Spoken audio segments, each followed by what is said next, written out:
Imagine a company so utterly dominant, its brand name literally becomes a globally recognized verb. You didn't make an internet call over a computer, you simply Skyped.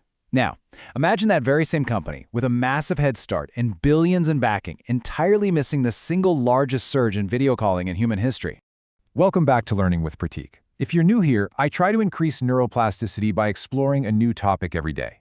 I do all the reading and researching, so you don't have to. Today's explainer looks at a truly spectacular collapse, because by early 2021, when the world was entirely locked down and practically living on video screens, Skype's share of the market had cratered to a miserable 6.6%. It's the ultimate mystery of how a pioneer engineered its own irrelevance. Okay, let's dive into this. Chapter 1, the King of Video Calls. Before we can truly analyze the fall, we have to understand the sheer height of the empire.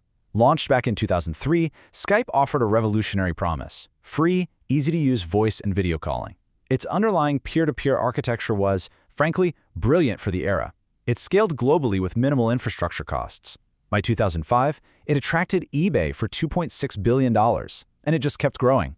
By 2011, it had become so vital that Microsoft scooped it up for a staggering $8.5 billion.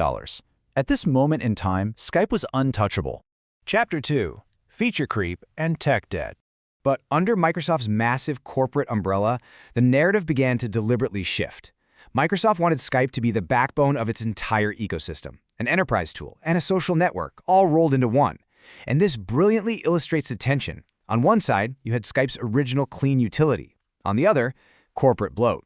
They started cramming in Xbox integrations, social media-style emojis, and these quirky little Snapchat-style add-ons. Every single feature added without a genuine user need made the core experience, just making a simple call, slightly harder to access. This total loss of focus culminated in a disastrous redesign in 2017, in a misguided attempt to attract younger users who, for the record, were definitively not asking for Skype to be the new Snapchat. The platform prioritized flashy emojis and temporary video snippets over its bread-and-butter calling features. The user backlash was swift, furious, and highly visible.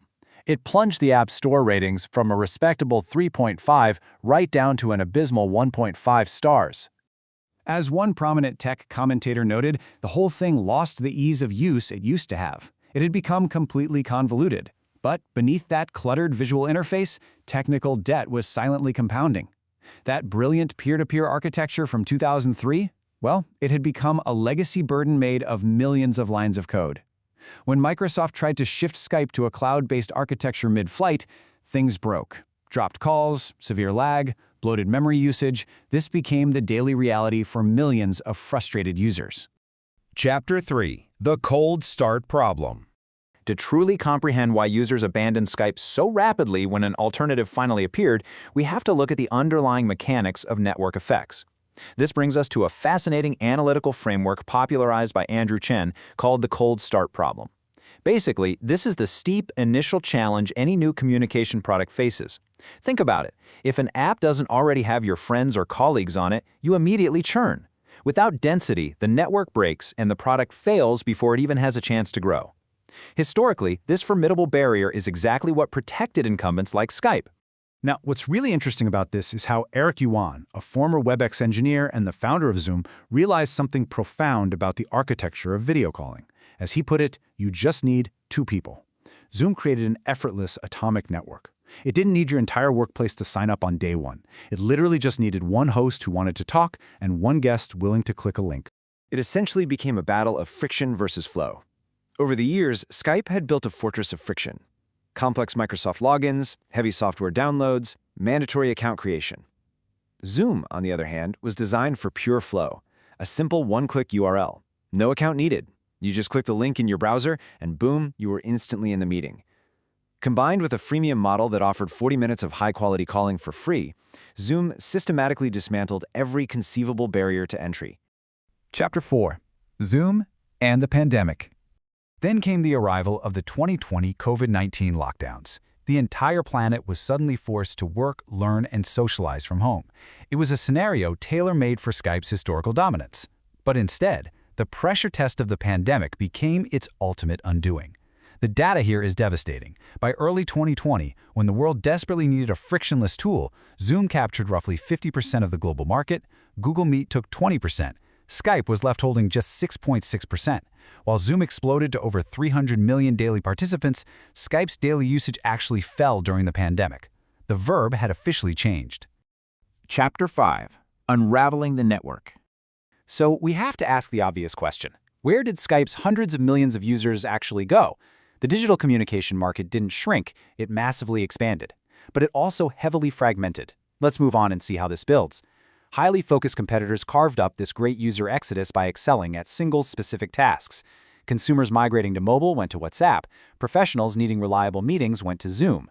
Gamers requiring low-latency voice chat flocked to Discord. And office workers needing persistent text collaboration moved to Slack. By trying to be everywhere and do absolutely everything, Skype simply got squeezed out of every niche. Chapter 6. Lessons in Product Discipline. The fall of Skype is not just a story about bad luck or bad timing. It is a fundamental masterclass in product management. In fact, it provides a perfect 3-step historical guide on how to kill a dominant product. So the crucial point is this. Step 1. Ignore your technical debt until your core utility becomes bloated. Step 2. Add trendy features no one actually asked for just to appease a broad corporate strategy. And Step 3. Sacrifice your core user experience. Because the reality is, no amount of visual redesigns or new emojis can fix a product if the primary use case, making a clear, frictionless call, is broken.